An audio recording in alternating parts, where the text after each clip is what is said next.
Tools of titans एक बेहद practical reference book है जो आपको सक्सेसफुल लोगों की हैबिट्स, माइंडसेट और स्ट्रैटेजीज को अपनी लाइफ में अप्लाई करना सिखाती है। पिछले कुछ सालों में टिमोथी फेरिस ने अपने शो पर 100 से भी ज्यादा वर्ल्ड क्लास लोगों का इंटरव्यू लिया, जिनमें Hollywood stars, extreme athletes, best selling authors, scientists, बड़े बिजनेस लीडर्स और वेंचर कैपिटलिस्ट शामिल थे। उन्होंने इन सभी लोगों के अनुभवों को छोटे छोटे टूल्स में कन्वर्ट किया और खुद अपनी लाइफ में इस्तेमाल किया। इन टेक्निक्स की मदद से उन्होंने कई सालों से चली आ रही लाइम डिजीज को ठीक किया, इन्वेस्टमेंट से मिलियंस कमाए और अपनी इंपॉर्टेंट रिलेशनशिप्स को भी बेहतर बनाया।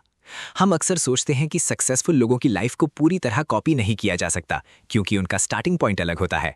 हमें लगता है कि वो लोग ऑलरेडी लाइफ में विनर्स थे, लेकिन सच ये है कि टिमोथी भी शुरुआत से कोई एक्स्ट्राऑर्डिनरी इंसान नहीं थे।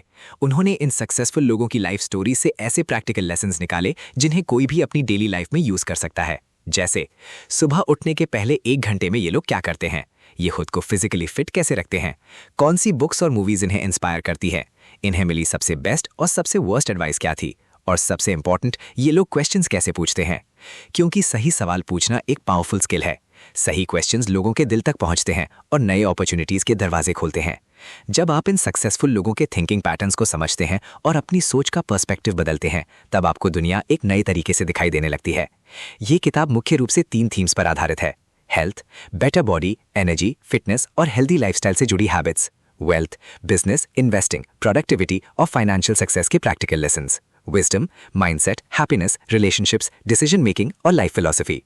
ये किताब 100+ सक्सेसफुल लोगों के इंटरव्यूज का कंडेंस्ड विजडम है, यानी एक ऐसी गाइड बुक जिसे पढ़कर आप दुनिया के टॉप परफॉर्मर्स की हैबिट्स और माइंडसेट सीख सकते हैं। जिंदगी एक छोटी सी यात्रा है। हम हमेशा सोचते रहते हैं कि हमारे पास अभी बहुत समय है, लेकिन सच ये है कि हमारे पास उतना समय बचा ही नहीं होता जितना हम समझते हैं। ऑथर ने कैलकुलेट किया कि उन्होंने अपने पेरेंट्स के साथ कितना समय बिताया। हाई स्कूल के बाद जब वो अपने होम टाउन से बाहर गए, तब तक वो अपने पेरेंट्स के साथ बिताने वाले लगभग 93% समय को ऑलरेडी जी चुके थे। हम सबकी सिचुएशन अलग हो सकती है, लेकिन शायद हम में से ज़्यादातर लोग भी अपने पेरेंट्स के साथ लगभग 90% समय पहले ही बिता चुके हैं। जब घर जाना कम हो जाता है, पेरेंट्स के साथ समय कम मिलने लगता है, तब सवाल ये उठता है, जो थोड़ा सा समय बचा है उसे आर्ग्यूमेंट्स और कंप्लेंट्स में क्यों वेस्ट करें? क्यों ना उस मोमेंट को एंजॉय करें? मरने के करीब पहुंचे लोगों के लिए सबसे इंपॉर्टेंट चीज़ लाइफ का मीनिंग नहीं होता, बल्कि उस समय दुनिया से कनेक्शन महसूस करना होता है, प्रेजेंट को महसूस करना और उसे चेरिश करना होता है। ये हिस्सा हमें लाइफ की शॉर्टनेस का एहसास कराता है। जब समझ आता है कि लाइफ बहुत छोटी है, तब छोटी छोटी बातों पर कंप्लेन करना और उलझे रहना बेकार लगने लगता है। खुश रहना सीखो, लाइफ को एंजॉय करो और ट्रू फ्रीडम पाओ। अगर आपको असली फ्रीडम चाहिए तो आपको खुद के लिए कुछ लिमिट सेट करनी होंगी। असल फ्रीडम का मतलब है financial freedom, time freedom, disease और पॉवर्टी से फ्रीडम, और इन सब को अचीव करने के लिए सेल्फ डिसिप्लिन बहुत ज़रूरी है। इस प्रोसेस से इंसान को 3 बड़ी चीज़ें मिलती हैं। डीप इंसाइट्स, आपको लाइफ और लोगों को समझने की क्लैरिटी मिलती है। स्ट्रॉन्ग सेल्फ कॉन्फिडेंस, डिसिप्लिन धीरे धीरे कॉन्फिडेंस बिल्ड करता है। स्टोरी टेलिंग एबिलिटी, जब आप कॉन्वर्सेशंस और एक्सपीरियंसेस के मेन पॉइंट्स को समझना सीखते हैं, तब आपकी स्टोरी टेलिंग स्किल बहुत स्ट्रॉन्ग हो जाती है। Book review and analysis, tools of titans. Tools of titans by Tim Ferriss एक ऐसी किताब है जिसमें टिम फेरिस ने अमेरिका के 100+ टॉप परफॉर्मर्स और सक्सेसफुल लोगों के इंटरव्यूज का कलेक्शन दिया है। ये किताब काफ़ी बड़ी और स्कैटर्ड है, लेकिन इसमें जगह जगह पावरफुल इंसाइट्स छिपे हुए हैं। मैंने इसमें से कुछ सबसे वैल्यूबल लेसन्स निकाले हैं। अपनी लिमिट के आधे तक ट्रेन करो। अगर आप एक बार में मैक्सिमम 10 पुशअप्स कर सकते हैं, तो ट्रेनिंग में 10 करने की ज़रूरत नहीं है, सिर्फ 5 करो। क्यों? क्योंकि 10 पुशअप्स आपकी लिमिट है। उसके बाद बॉडी और माइंड दोनों बहुत एग्जॉस्टेड महसूस करते हैं। इतना पेन होता है कि अगली बार करने का मन ही नहीं करता। लेकिन अगर आप सिर्फ 5 करते हो, आप रिलैक्स्ड महसूस करते हो, कॉन्फिडेंस बना रहता है। थोड़ी देर बाद एक और सेट कर सकते हो, फिर एक और, फिर एक और। इस तरह कंसिस्टेंसी बनती है। ये आइडिया कॉमन एडवाइस के ऑपोजिट है। हमें हमेशा सिखाया जाता है कि लिमिट्स ब्रेक करो, खुद को पुश करो, लेकिन कई बार इसी प्रेशर की वजह से लोग शुरुआत ही नहीं कर पाते। इस मेथड को किताब में motion neural etching training method कहा गया है। नाम थोड़ा कॉम्प्लिकेटेड है, लेकिन आइडिया बहुत पावरफुल है। ये शायद इस किताब का सबसे वैल्यूबल लेसन है। Long term consistency short term intensity से ज़्यादा इंपॉर्टेंट है। गायब होती चीज़ों को महसूस करो। जब मैंने चेरीज खाई तो शुरुआत में उनका टेस्ट बहुत स्वीट लगा। जैसे ही चेरी की स्किन बाइट हुई, उसका जूस माउथ में फैला और अमेजिंग फीलिंग आई। लेकिन इंटरेस्टिंग बात यह थी कि एक चेरी खत्म होने से पहले ही मैं दूसरी चेरी खाने के लिए इम्पेशेंट हो गया। यही मॉडर्न सोसाइटी की प्रॉब्लम है। हम लगातार कुछ नया पाना चाहते हैं, लेकिन जो चीज़ हमारे पास है उसका एक्सपीरियंस कब खत्म हो गया ये नोटिस ही नहीं करते। ऑथर कहते हैं कि डिसअपियरिंग थिंग्स को फील करना एक पावरफुल कॉन्सेंट्रेशन एक्सरसाइज है। जैसे चेरी की स्वीटनेस कब खत्म हुई, क्या मैं उसे पूरी अवेयरनेस के साथ महसूस कर सकता हूँ, क्या मैं उसके टेस्ट के धीरे धीरे फेड होने को नोटिस कर सकता हूँ। इसके लिए आपको सिर्फ उसी एक चीज़ पर फोकस करना होगा। ये हमें प्रेजेंट मोमेंट में जीना सिखाता है। हाँ, ड्यूरियन के साथ ये मेथड शायद काम ना करे क्योंकि उसकी स्मेल इतनी जल्दी डिसअपियर नहीं होती। ट्रेंड्स के पीछे भागने से बचो। फेमस इन्वेस्टर पीटर थिल ने इंटरव्यू में कहा, मुझे टेक्नोलॉजी ट्रेंड्स की बातें करना पसंद नहीं, क्योंकि जब कोई ट्रेंड बन जाता है तब वहाँ ऑलरेडी बहुत कंपटीशन आ चुका होता है। ये बात आज के समय में और भी ज़्यादा सच लगती है। आजकल लोग ट्रेंड्स, हाइप और ग्रैंड नैरेटिव्स में इतने खो जाते हैं कि अपने एक्चुअल काम और स्किल्स पर ध्यान देना भूल जाते हैं। दूसरे इन्वेस्टर स्कॉट बेल्स्की ने भी कहा कि इनोवेशन हमेशा एक्सेप्शन से आती है, ना कि भीड़ को फॉलो करने से। इसका मतलब है अपनी यूनिकनेस पर फोकस करो। जो सब लोग कर रहे हैं उसी में खो मत जाओ। अपनी अलग सोच और स्किल्स को डेवलप करो। अनएक्सपेक्टेड अपॉर्चुनिटीज पर ध्यान दो। असल ग्रोथ अक्सर वहीं मिलती है जहां भीड़ नहीं होती। भटकना सिर्फ घूमना नहीं, एक नजरिया है। इस किताब में इंटरव्यू दिए गए ट्रैवल राइटर रॉल्फ पॉट्स ने एक बहुत दिलचस्प बात कही। Wandering is an outlook on life, यानी भटकना सिर्फ एक जगह से दूसरी जगह जाना नहीं है, बल्कि जिंदगी को देखने का एक तरीका है। उनके अनुसार आज के इन्फॉर्मेशन एज में भटकने का मतलब है अपनी आज़ादी और पर्सनल चॉइस को बढ़ाना, सिर्फ पैसा बढ़ाना नहीं। साधारण जिंदगी में एडवेंचर ढूंढना और एडवेंचर के बीच भी सामान्य जिंदगी को महसूस करना। यहाँ वॉन्डरिंग और ट्रैवलिंग में फर्क समझना जरूरी है। हम आमतौर पर ट्रैवलिंग को हॉलिडे ट्रिप मानते हैं, 2 से 7 दिन की छुट्टी, थोड़ा घूमना, फोटो लेना, चेक इन करना और वापस आ जाना। लेकिन वॉन्डरिंग उससे अलग है। ये महीनों या सालों तक अलग अलग जगहों पर रहना, दुनिया को धीरे धीरे महसूस करना और खुद को एक फ्री पर्सन की तरह जीना है। ट्रैवलिंग में हम काम से थोड़ी देर का ब्रेक लेते हैं, लेकिन वॉन्डरिंग में इंसान बाकी सब चीजें छोड़कर दुनिया को खुलकर जीने निकल पड़ता है। सोचिए, ऐसा एक्सपीरियंस इंसान की पूरी सोच बदल सकता है। कुछ समय पहले मैंने एक बात कही थी, अगर इमेजिनेशन नहीं हो तो दुनिया बहुत बोरिंग हो जाती है। हमारी जिंदगी ऐसी लगती है जैसे दिन में चिकन केज से बाहर निकलो और शाम को वापस उसी केज में लौट जाओ। थोड़ा एग्जैजरेशन है लेकिन सच भी है। कई बार हमारी डेली लाइफ इतनी रेपिटेटिव हो जाती है कि हम बस रूटीन में फंसकर रह जाते हैं। मैं खुद कभी वॉन्डरिंग पर नहीं गया, लेकिन इस किताब की ये बातें पढ़कर सच में लगा कि शायद जिंदगी का एक बड़ा एक्सपीरियंस अभी भी बाकी है। ऑम्निवोरस एनिमल बनो, सिर्फ खाने में नहीं, सोच में भी। इस किताब में कई लोगों की लाइफस्टाइल हैबिट्स देखकर एक चीज कॉमन लगी, वे लोग खुद को ऑम्निवोर यानी हर तरह की चीज अपनाने वाला मानते हैं। उदाहरण के लिए फिटनेस को चार्ल्स पॉलिक्विन के ब्रेकफास्ट में कभी नट्स, कभी सी फूड, कभी स्टेक होता था। सर्फर लैड हिमल वर्कआउट के बाद turmeric powder, chaga, chilli extract, raw honey और एप्पल साइडर विनेगर मिलाकर ड्रिंक पीते थे। Marketing expert Seth Gordon bananas, protein powder, almond meal, dried cranberries और वॉलनट्स को ब्लेंडर में मिलाकर एक तरह का पेस्ट बनाकर खाते थे। सुनने में अजीब लगता है, लेकिन इसके पीछे लॉजिक ये है कि हमारे शरीर को अलग अलग न्यूट्रिएंट्स चाहिए होते हैं और बिजी लोग समय बचाने के लिए कई चीजों को मिक्स करके कंज्यूम करते हैं। लेकिन मुझे लगा कि ये आइडिया सिर्फ फूड तक सीमित नहीं है, दिमाग को भी अलग अलग तरह की मेंटल न्यूट्रिशन चाहिए। जैसे शरीर को वेरिएड फूड चाहिए, वैसे ही माइंड को वेरिएड इन्फॉर्मेशन चाहिए। Books, ideas, experiences, conversations, failures, philosophy, science, art, सब कुछ। ये वही कॉन्सेप्ट है जिसे Charlie Munger multiple mental models कहते थे। इसलिए हमें सिर्फ खाने में नहीं, सोच में भी ऑम्निवोरस बनना चाहिए। हमेशा स्टैंडर्ड रिदम मत फॉलो करो।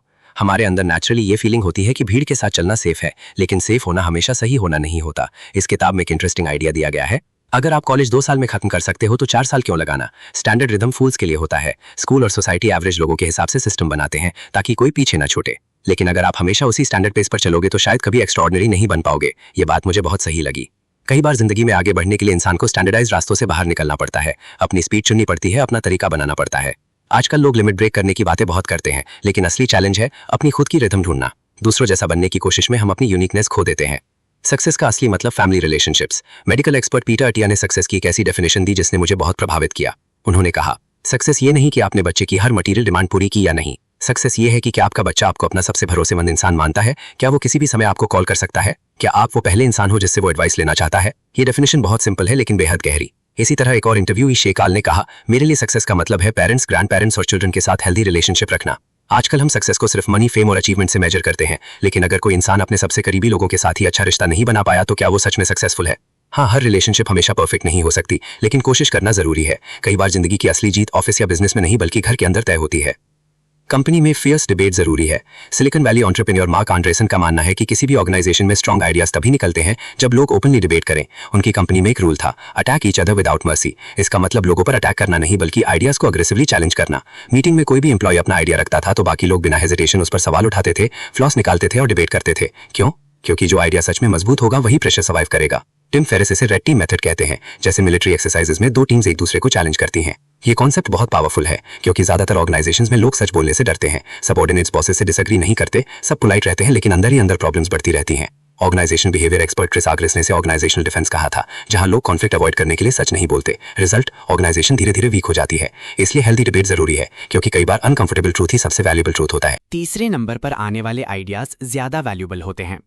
म्यूजिशियन और एंटरप्रेन्योर डेरिक सिवर्स ने एक बहुत दिलचस्प बात कही।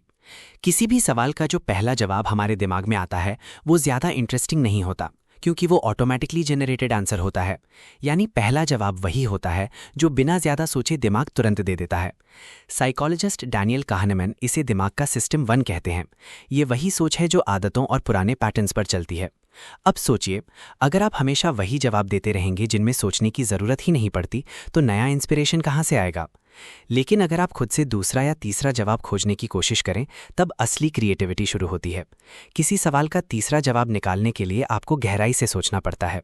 यही प्रोसेस आपकी थिंकिंग को एक्सपैंड करती है। असल में इस किताब की एक बहुत पावरफुल लाइन है, एक इंसान के सवालों की क्वालिटी ही उसकी जिंदगी की क्वालिटी तय करती है।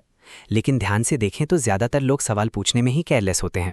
वे हमेशा वही पुराने और आदतन सवाल पूछते रहते हैं। अगर आप खुद से नए और अलग सवाल पूछना शुरू करें तो आपकी सोच का पूरा होराइजन बदल सकता है। सबसे सिंपल और इंपॉर्टेंट प्रॉब्लम को सॉल्व करो। जब रीड हॉफमैन ने यह बात कही तो लेखक खुद भी हैरान रह गया। उन्होंने कहा, बिजनेस स्ट्रैटेजी का सबसे बड़ा हिस्सा उन प्रॉब्लम्स को सॉल्व करना है जो सबसे सिंपल, आसान लेकिन सबसे इंपॉर्टेंट हो।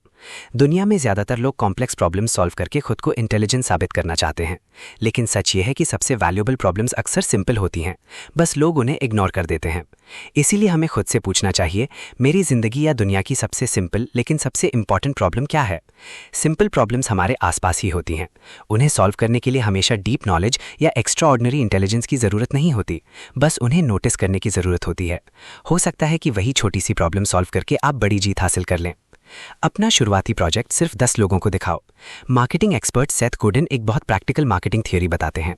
वे कहते हैं, अपने नए प्रोडक्ट या आइडिया को पहले सिर्फ 10 ट्रस्टेड लोगों को दिखाओ, ऐसे लोग जिनसे आपका अच्छा कनेक्शन हो।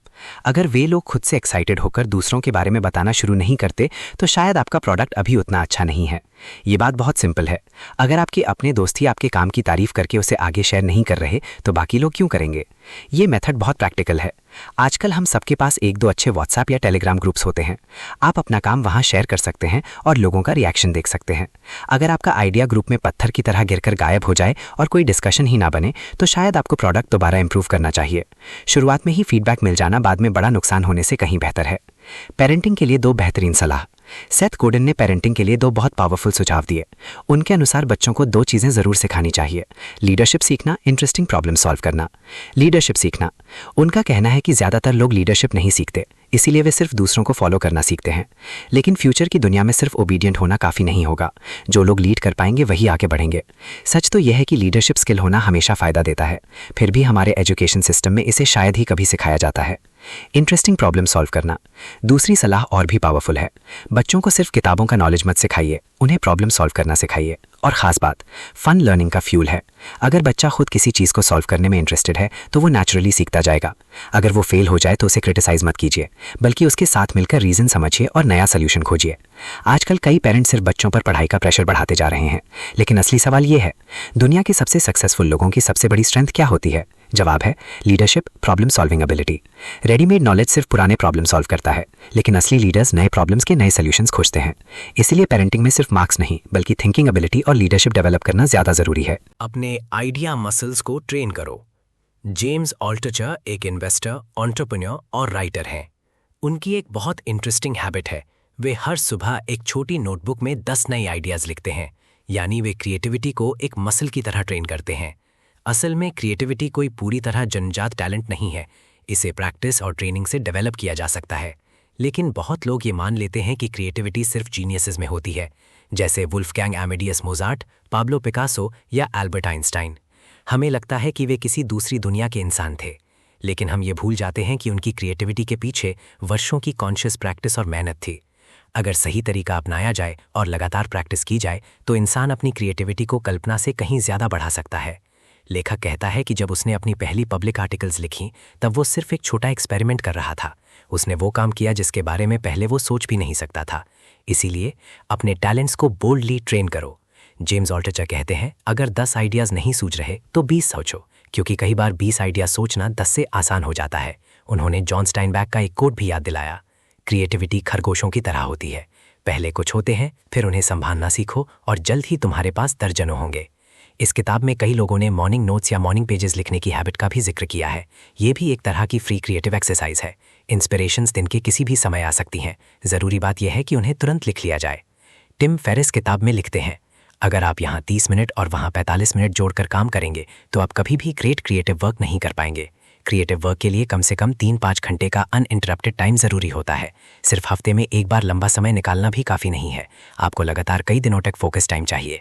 लेखक खुद कहता है कि वो हर हफ्ते कम से कम 3-4 सुबह सिर्फ क्रिएटिव मोड में बिताता है। ये बात क्रिएटर्स, राइटर्स, आर्टिस्ट और डीप थिंकर्स के लिए बहुत सही है, क्योंकि असली मैजिक तब होता है जब इंसान फ्लो स्टेट में चला जाता है, जहां वो इतना फोकस्ड हो जाता है कि समय का एहसास ही खत्म हो जाता है। नॉवेलिस्ट पाउलो कोएल्हो का तरीका और भी एक्सट्रीम है। वे कहते हैं कि शुरुआत में वे खुद से कहते हैं बस आधा घंटा लिखते हैं, लेकिन कई बार वही आधा घंटा 10 घंटे की नॉनस्टॉप राइटिंग में बदल जाता है।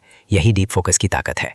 रिक रूबिन अमेरिका के सबसे फेमस म्यूजिक प्रोड्यूसर्स में से एक हैं। जब उनसे पूछा गया कि वे स्ट्रगलिंग आर्टिस्ट की मदद कैसे करते हैं तो उन्होंने कहा, मैं उन्हें बहुत छोटा टास्क देता हूं। उदाहरण के लिए, अगर कोई म्यूजिशियन गाना नहीं लिख पा रहा तो रूबिन उससे कहते हैं, आज सिर्फ एक शब्द लिखो, बस एक ऐसा शब्द जो तुम्हें पसंद हो, बस इतना। सोचिए कितना आसान टास्क है, लेकिन यही छोटी शुरुआत धीरे धीरे बड़े काम में बदल जाती है। आज एक शब्द, कल एक और शब्द, फिर कुछ लाइनें और कुछ महीनों बाद पूरा गाना तैयार। ये प्रिंसिपल बहुत पावरफुल है। किसी भी बड़े काम को इतना छोटा बना दो कि दिमाग उसे करने से डरे नहीं। रिक रूबिन कहते हैं, महान आर्ट देखने से बेहतर सॉन्ग्स लिखे जा सकते हैं। ग्रेट नॉवेल्स पढ़ने से क्रिएटिविटी बढ़ती है। पोएट्री, सिनेमा और आर्ट, ये सब दूसरे आर्टिस्ट की इंस्पिरेशन लेने का तरीका है। उनकी फिलॉसफी बहुत क्लियर है, सिर्फ टॉप क्लास वर्क्स कंज्यूम करो। दुनिया में फर्स्ट क्लास वर्क्स इतने ज़्यादा हैं कि पूरी जिंदगी भी कम पड़ जाए, फिर एवरेज और टेम्पररी ट्रेंड्स पर समय क्यों बर्बाद करें। अगर आपका ध्यान सिर्फ ट्रेंडिंग टॉपिक्स, वायरल कंटेंट और डेली हाइप पर रहेगा तो आप शायद अच्छे एंटरटेनर बन जाएं, लेकिन एक्स्ट्रा ऑर्डिनरी क्रिएटर नहीं बन पाएंगे। असल ग्रोथ तब होती है जब आप टाइमलेस ग्रेटनेस के संपर्क में आते हैं। सील कमांडर क्रिस फुसेल को उनके मेंटर ने एक पावरफुल सलाह दी थी। उन्होंने कहा, ऐसे 3 लोगों की लिस्ट बनाओ जिन्हें तुम लगातार ऑब्जर्व और लर्न करते रहो। उस लिस्ट में होना चाहिए एक सीनियर जिसे आप रिस्पेक्ट करते हो, एक पीयर जो आपसे बेहतर हो, एक जूनियर जो अपने काम में आपसे बेहतर परफॉर्म कर रहा हो। इन तीनों को ऑब्जर्व करो, उनसे सीखो और खुद को इंप्रूव करते रहो। जब आप बेहतर हो जाओ तब नए 3 लोग चुन लो। इस मेथड की सबसे खास बात है पीपल से सीखना, सिर्फ किताबों या टेक्निक से नहीं, इंसानों से सीखना। मल्टीपल पर्सपेक्टिव्स, सीनियर, इक्वल और जूनियर तीनों की सोच अलग होती है। इससे आपकी अंडरस्टैंडिंग बहुत ब्रॉड हो जाती है। खासकर जूनियर से सीखना ह्यूमिलिटी और ओपन माइंडेडनेस दिखाता है। जॉश वाइटकिन चेस चैंपियन भी रहे हैं और मार्शल आर्ट्स चैंपियन भी। वे एक एक्स्ट्राऑर्डिनरी लर्नर माने जाते हैं। उनकी खास बात यह है कि वे ट्रेडिशनल लर्निंग मेथड से संतुष्ट नहीं होते, वे अपने खुद के लर्निंग सिस्टम्स बनाते हैं। उदाहरण के लिए, जहां ज्यादातर चेस प्लेयर्स ओपनिंग मूव से सीखना शुरू करते हैं, वहीं वाइटकिन एंड गेम से सीखते थे। सिर्फ 2 किंग्स और 1 पॉन के साथ चेस खेलना, ये ट्रेनिंग गेम की गहराई समझने में मदद करती है। उनका अप्रोच था डेप्थ फर्स्ट लर्निंग, यानी किसी छोटे हिस्से को इतनी गहराई से समझो कि